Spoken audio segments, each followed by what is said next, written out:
This essay example, as well as thousands of others, is available in text format on our website for free and without registration. Simply Google Ivy Panda Free Essays.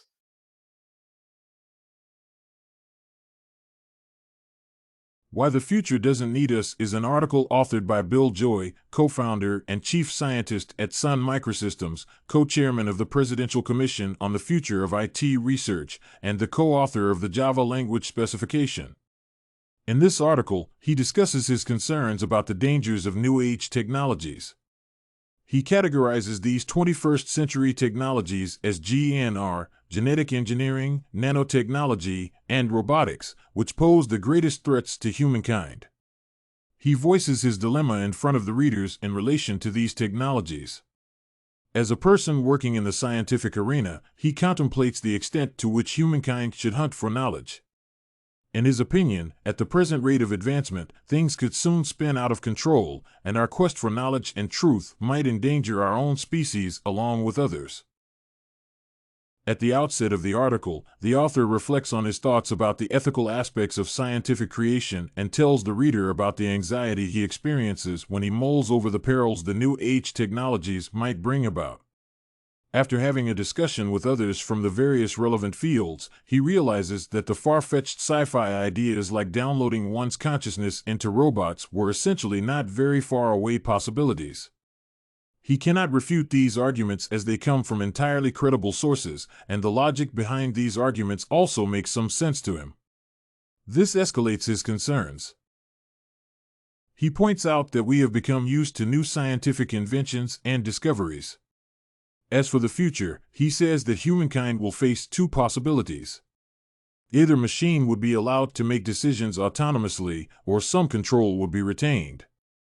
He counters the argument that humans would not allow complete machine independence by saying that after a point in time, the degree of dependability on machines would increase to such an extent that human beings would not be capable of complex decision-making. He cites examples from evolution history to establish the fact that it is the best species that always wins the race for survival.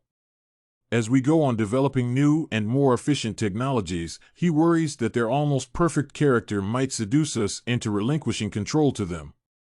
He singles out the most hazardous factor in New Age technologies like genetic engineering, nanotechnology, and robotics as self-replication.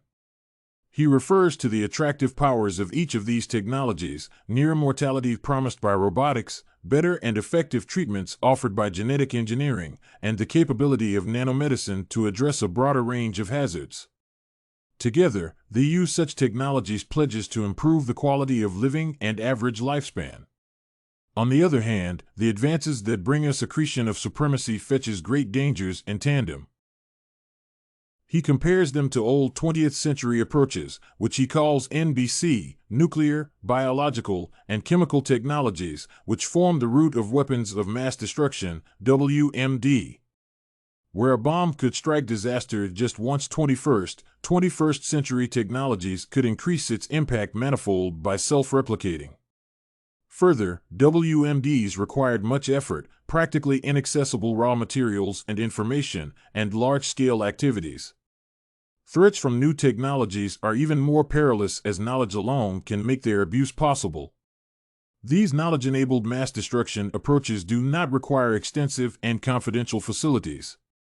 These are being controlled by commercial organizations instead of national authorities due to their immense potential to exploit economic markets, which makes it even more deadly. The author presents his complete scientific career, from his childhood to his present endeavors, and brings out all his achievements in the field of science. He does this in order to prove to the reader that he is not against progress or seeking knowledge. Here, he cites the example of his nurse grandmother, who was against the excessive use of antibiotics.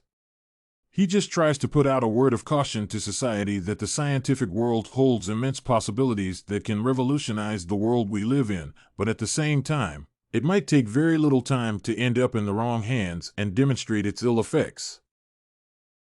Later in the article, the author extensively refers to the unavoidable causes and the devastating effects of the atomic and nuclear bombs on the history of humankind.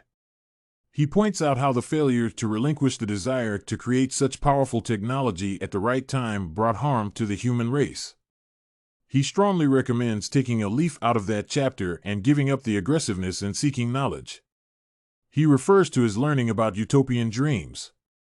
He states that it is perhaps time to modify our perception of utopia. He understands that relinquishing and verifying the relinquishment of GNR technologies would prove to be complicated. However, in his view, it is not impossible. With some effort and cooperation from those working in the field, we might just overcome the dangers of extinction. He advocates that these dangers are not common knowledge and should be taken up seriously by society, and on a personal level, he is trying to do so.